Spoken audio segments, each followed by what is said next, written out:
ಎಲ್ಲರಿಗೂ ನಮಸ್ಕಾರ. ಇವತ್ತೊಂದು ಹುಳಿಯಾದ ಮತ್ತು ಸಿಹಿಯಾದ ತುಂಬ ರುಚಿಯಾಗಿರುವಂತಹ ಒಂದು ಪುಳಿಯೋಗರೆ ಗೊಜ್ಜು ರೆಸಿಪಿ ಮಾಡ್ತಾಯಿದ್ದೀನಿ. ಪೌಡ್ರ್ ಮಾಡ್ಕೊಂಡಿದ್ವು, ತೋರಿಸಿದ್ವು ಆ ವಿಡಿಯೋದಲ್ಲಿ. ಅದೇ ಪೌಡ್ರನ್ನ ಉಪಯೋಗಿಸ್ಕೊಂಡು ಈಗ ಒಂದು ಪುಳಿಯೋಗರೆ ಗೊಜ್ಜು ಮಾಡ್ತಾಯಿದ್ದೀನಿ.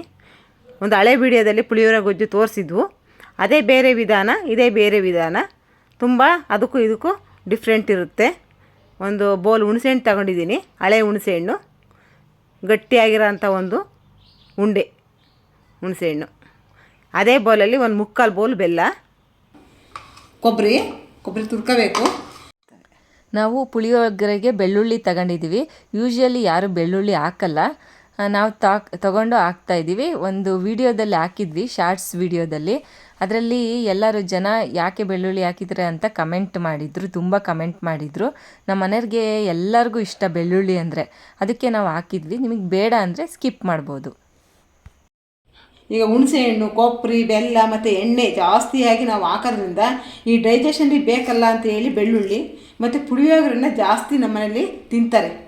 ಹಂಗಾಗಿ ಆರೋಗ್ಯಕ್ಕೂ ಸರಿ ಹೋಗುತ್ತೆ ಅಂತ ಮಾತ್ರ ಹಾಕಿದ್ದೀನಿ. ದಯವಿಟ್ಟು ಯಾರು ಬೇಜಾರು ಮಾಡ್ಕೋಬೇಡಿ ಬೆಳ್ಳುಳ್ಳಿ ಹಾಕಿದ್ದಾರೆ ಅಂತ. ಯಾಕೆಂದರೆ ಕಮೆಂಟ್ ಬಂದಿತ್ತು, ಯಾರು ಬೆಳ್ಳುಳ್ಳಿ ಹಾಕಲ್ಲ, ನಿಜ ಯಾರೂ ಹಾಕಲ್ಲ. ನಮಗೆ ಬೇರೆ ಟೇಸ್ಟ್ ಬೇಕು ಅಂದರೆ ಬೆಳ್ಳುಳ್ಳಿ ಹಾಕೊಂಡು ಮಾಡ್ಕೋಬೋದು. ಇದು ತುಂಬಾ ರುಚಿಯಾಗಿರುತ್ತೆ.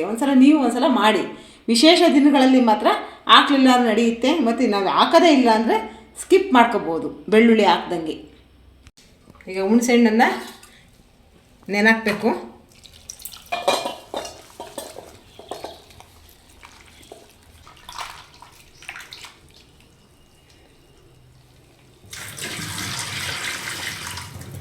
ಈಗ ಕ್ಲೀನಾಗಿ ತೊಳ್ಕೊಂಡಿರೋಂತಹ ಹುಣಸೆಹಣ್ಣಿಗೆ ನಾನು ಬಿಸಿನೀರು ಹಾಕ್ತಾಯಿದ್ದೀನಿ.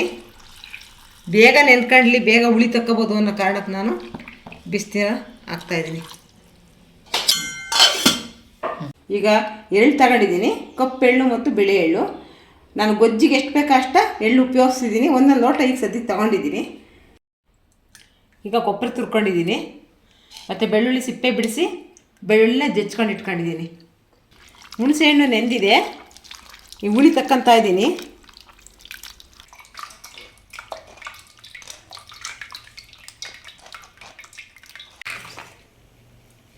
ಹುಣಸೆ ಹುಳಿನ ತಕ್ಕೊಂಡಿದ್ದೀನಿ. ಇಷ್ಟ ಒಂದು ಮುಕ್ಕಾಲು ಲೋಟ ಚಿಕ್ಕ ಲೋಟದಾಗೆ ಎಳ್ಳು ತಗೊಂಡಿದ್ದೀನಿ, ಬಿಳೆ ಎಳ್ಳು ಜೊತೆಗೆ ಹದವಾಗಿ ಹುರಿಬೇಕು.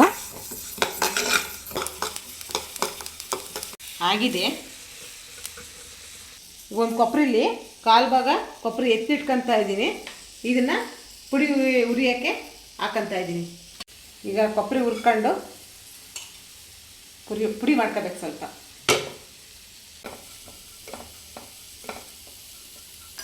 ಈಗ ಕೊಬ್ಬರಿ ಆಗಿದೆ.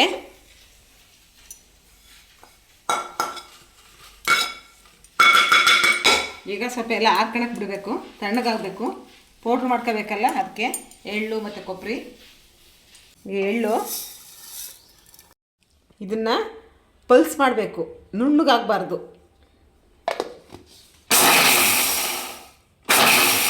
ತರ್ತರಿಯಾಗಿದೆ. ಕೊಬ್ಬರಿ ಹುರಿದು ತಣ್ಣಗಾಗಿರೋಂಥ ಕೊಬ್ಬರಿನ ಜಾರ್ಗೆ ಹಾಕಿ, ಇದು ಜಾಸ್ತಿ ಪೌಡ್ರ್ ಮಾಡಬಾರ್ದು. ಈಗ ಇದಕ್ಕೆ ಮಿಕ್ಸ್ ಮಾಡ್ಕೊತೀನಿ.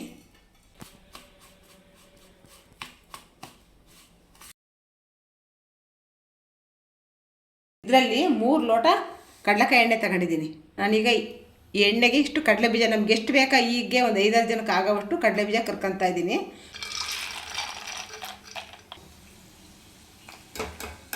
ಕಡಲೆ ಬೀಜ ಆಗಿದೆ. ಈಗ ಸಾಸಿವೆ,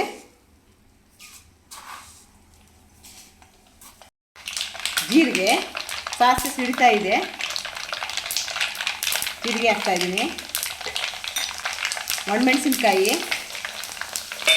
ಎಳ್ಳು, ಕಪ್ಪು ಎಳ್ಳು ಒಗ್ಗರಣೆಗೆ ಹಾಕ್ತಾಯಿದ್ದೀನಿ.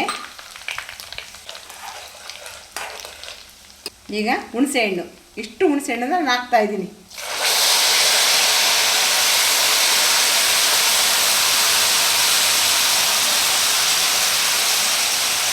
ಇದು ಬೇಡ.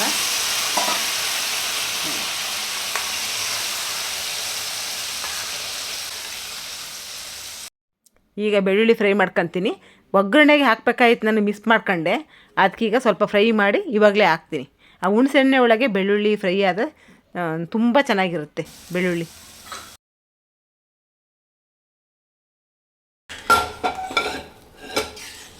ಈಗ ಹುಣಸೆಹಣ್ಣು ಚೆನ್ನಾಗಿ ಕುದಿ ಬರಬೇಕು, ತುಂಬ ಚೆನ್ನಾಗಿ ಕುದಿ ಬರಬೇಕು ಹುಣಸೆಹಣ್ಣು. ಹುಣಸೆ ಹುಳಿ ಮತ್ತು ಬೆಲ್ಲ, ಉಪ್ಪು ಮತ್ತು ಪುಳಿಯೋಗರೆ ಪೌಡರು ಎಲ್ಲ ಒಂದು ಸಲ ಕುದ್ದಾಗ ಈ ಬೆಳ್ಳುಳ್ಳಿ ಫ್ಲೇವರು ಸಖತ್ ಚೆನ್ನಾಗಿ ಬರುತ್ತೆ. ಅದಕ್ಕೆ ಹುಣಸೆ ಹುಳಿಗೆ ನಾನು ಬೆಳ್ಳುಳ್ಳಿ ಹಾಕೋದು. ಆವಾಗ ಗೊಜ್ಜು ಸ್ವಲ್ಪ ಗಟ್ಟಿಯಾಗೋ ತನಕ ಚೆನ್ನಾಗಿ ಕುದಿಬೇಕು ಹುಣಸೆಹಣ್ಣು. ಸ್ವಲ್ಪ ಹಿಂಗೆ ಹಾಕ್ತೀನಿ, ಗಟ್ಟಿ ಹಿಂಗನ್ನು ಪುಡಿ ಮಾಡಿ ಹಾಕಿರೋದು. ಈಗ ನಾನು ಬೆಲ್ಲ ಹಾಕ್ತಾಯಿದ್ದೀನಿ, ರುಚಿಗೆ ತಕ್ಕಷ್ಟು ಉಪ್ಪು, ಇನ್ನೂ ಸ್ವಲ್ಪ ಬೆಲ್ಲ ಹಾಕ್ತೀನಿ, ಸಾಕಾಗಲ್ಲ.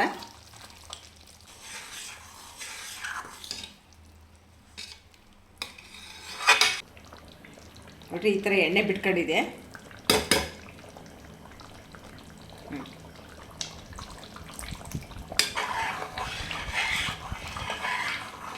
ಈಗ ಒಂದು ಬೌಲು ನಾನು ಪುಳಿಯೋಗರೆ ಪೌಡರನ್ನು ತಗೊಂಡಿದ್ದೀನಿ, ಮನೆಯಲ್ಲೇ ಮಾಡ್ಕೊಂಡಿರೋಂಥ ಪುಳಿಯೋಗರೆ ಪೌಡರು. ಇದನ್ನು ಸ್ವಲ್ಪ ಚೆನ್ನಾಗಿ ಕುದಿಸ್ತೀನಿ. ಈ ಪುಳಿಯೋಗರೆ ಪುಡಿ ರೆಸಿಪಿನ ಹೋದ ವಿಡಿಯೋದಲ್ಲೇ ಹಾಕಿದ್ದೀವಿ, ನೋಡಿ ಒಂದು ಲೈಕು ಕಮೆಂಟು ಕೊಡಿ. ತುಂಬ ಚೆನ್ನಾಗಿ ಬಂದಿದೆ ಪೌಡ್ರು. ನೋಡ್ರಿ ಪೌಡ್ರ್ ಹಾಕಿದಂಗೆ ತೆಳುವಾಗಿರೋಂಥ ಹುಣಸೆಹಣ್ಣಿನ ನೀರು ಗಟ್ಟಿಯಾಗೋಯ್ತು.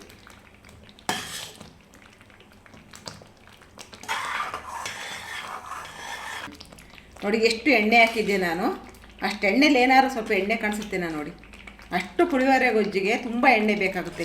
ಜಾಸ್ತಿ ಗೊಜ್ಜು ಮಾಡಿ ಇಟ್ಕೋಬೇಕು ಅಂದರೆ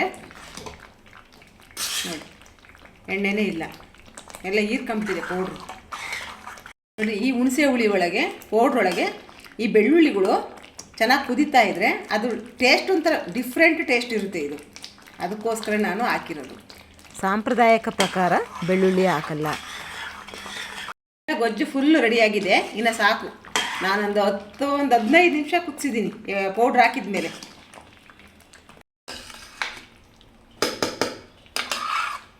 ಎಲ್ಲ ಫುಲ್ ತಣ್ಣಗಾಗಬೇಕಿದು. ಈಗ ಗೊಜ್ಜು ಮಾಡಿದ್ದೀವಲ್ಲ, ಆ ಗೊಜ್ಜಿಗೆ ಒಂದು ಒಗ್ಗರಣೆ ಹಾಕಬೇಕು. ಅದಕ್ಕೆ ಒಂದು 3/4 ಲೋಟದಷ್ಟು ಎಣ್ಣೆ ತಗೊಂಡಿದ್ದೀನಿ. ಸ್ವಲ್ಪ ಸಾಸಿವೆ ಹಾಕ್ತೀನಿ, ಯಾಕೆಂದರೆ ಗೊಜ್ಜು ಒಗ್ಗರಣೆಗೆ ನಾನು ಸಾಸಿವೆ ಹಾಕಿದ್ದೆ, ಅದಕ್ಕೆ ಸ್ವಲ್ಪ ಹಾಕ್ತೀನಿ. ಸಾಸಿವೆ ಸಿಡಿತಾ ಇದೆ, ಕಡಲೆಬೇಳೆ ತೊಗೊಂಡಿದ್ದೀನಿ.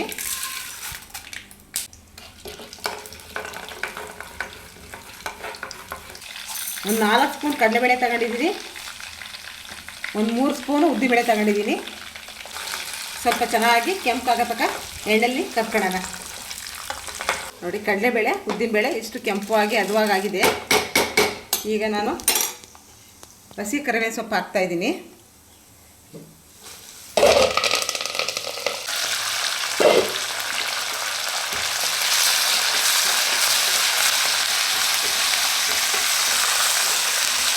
ಇದಕ್ಕೆ 1 ಸ್ಪೂನ್ ಅರಿಶಿನ ಹಾಕ್ತೀನಿ.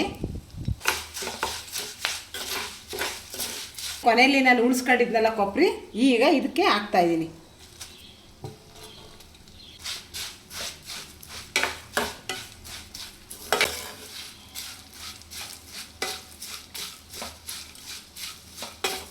ಸ್ವಲ್ಪ ಹಿಂಗೆ ಹಾಕ್ತೀನಿ.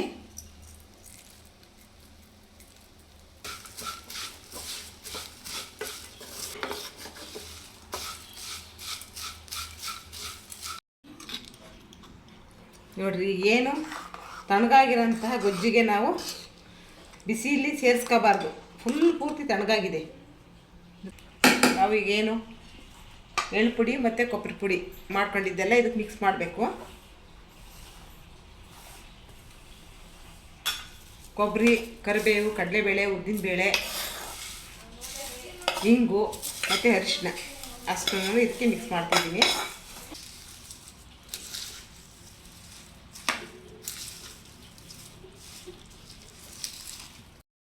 ಈ ಗೊಜ್ಜನ್ನ ತಿಂಗಳಾನ್ಗಟ್ಲೆ ಸ್ಟೋರ್ ಮಾಡ್ಕೋಬೋದು, ಆಚೆಗೆ ಇಟ್ಕೋಬೋದು. ಏನು ಫ್ರಿಜ್ಜಲ್ಲಿ ಇಡೋ ಅಂಥ ಅವಶ್ಯಕತೆ ಏನು ಇರಲ್ಲ. ಈಗ ನಾನು ಈ ಕಡಲೆ ಬೀಜ ಮಾತ್ರ ಹಾಕಲ್ಲ ಇದರೊಳಗೆ, ಇದನ್ನ ಹಿಂಗೆ ಇಟ್ಕೊಂಡು ಸ್ಟೋರ್ ಮಾಡ್ಕೋಬೋದು. ಒಂದು ಸ್ಟೀಲ್ ಬಾಕ್ಸಲ್ಲಿ ಹಾಕಿಟ್ಕೊಂಡ್ರೆ ಚೆನ್ನಾಗಿ ಉಪಯೋಗಿಸ್ಕೋಬೋದು. ನಾವು ಗೊಜ್ಜೊಳಗೆ ಕಡಲೆಬೇಳೆ ಉದ್ದಿನಬೇಳೆ ಹಾಕಿದ್ರೆ ಮೆತ್ತಗಾಗ್ಬಿಡುತ್ತೆ. ಈಗ ಗರಿ ಗರಿಯಾಗಿರುತ್ತೆ ಈ ಗೊಜ್ಜಲ್ಲೇ, ಕರಿಬೇವೇ ಆಗಲಿ ಕಡಲೆಬೇಳೆ ಉದ್ದಿನಬೇಳೆ ಎಲ್ಲ ಗರಿ ಗರಿಯಾಗಿರುತ್ತೆ, ಮೆತ್ತಗಾಗಲ್ಲ. ಈ ಮೆಥಡ್ ತುಂಬ ಈಸಿ ಮತ್ತು ಕಡಿಮೆ ಪ್ರಮಾಣ ಮಾಡ್ಕೊಂಡು ಸ್ವಲ್ಪ ಗೊಜ್ಜು ಮಾಡ್ಕೊಳ್ಳೋದಾದರೆ ಈಸಿಯಾಗಿ ಮಾಡ್ಕೋಬೋದು. ನಾವು ಅನ್ನ ಮಾಡ್ಕೊಂಡು ತಿರ್ಗಾ ಕಡಲೆಬೇಳೆ ಉದ್ದಿನಬೇಳೆ ಒಗ್ಗರಣೆಗಳನ್ನೆಲ್ಲ ಕೊಟ್ಕೊಳ್ಳೋದು ಲೇಟ್ ಆಗುತ್ತಿದ್ರೆ ತಕ್ಷಣ ಇದು ತಕ್ಕೊಂಡು ಕಲಸೋದಷ್ಟೇ, ಬೇರೆ ಏನಿಲ್ಲ. ತುಂಬ ಈಸಿ ಇದು ಮಾಡೋದು. ಕಡಲೆ ಬೀಜ ಮಾತ್ರ ಇದಕ್ಕೆ ಹಾಕ್ಬಾರ್ದು, ಹಿಂಗೆ ಎತ್ತಿಟ್ಕೋಬೇಕು. ಕಡಲೆ ಬೀಜ ಹಾಕತ್ತೀನಿ. ಗೊಜ್ಜು ಈಗ ಅನ್ನಕ್ಕೆ ಗೊಜ್ಜನ್ನು ಕಲಸಿದ್ದೀನಿ ಮತ್ತು ಕರೆದಿರೋಂಥ ಕಡಲೆ ಬೀಜ ಸೇರಿಸಿದ್ದೀನಿ. ಈ ಥರ ಗೊಜ್ಜನ್ನು ನಾವು ಮಾಡ್ಕೊಂಡ್ರೆ ತುಂಬ ದಿನ ಬಾಳಿಕೆ ಬರುತ್ತೆ. ಮತ್ತು ಇದು ನಾವು ಒಗ್ಗರಣೆ ಹಾಕಬೇಕು ಅನ್ನಂಗೆ ಏನಿರಲ್ಲ. ಗೊಜ್ಜು ಮಾಡಿಟ್ಕೊಂಡ್ರೆ ಅನ್ನ ಹಾಕಿದ ತಕ್ಷಣ ಬಿಸಿ ಅನ್ನಕ್ಕೆ ಕಲ್ಸ್ಕೊಂಡು ತಿನ್ಬೋದು.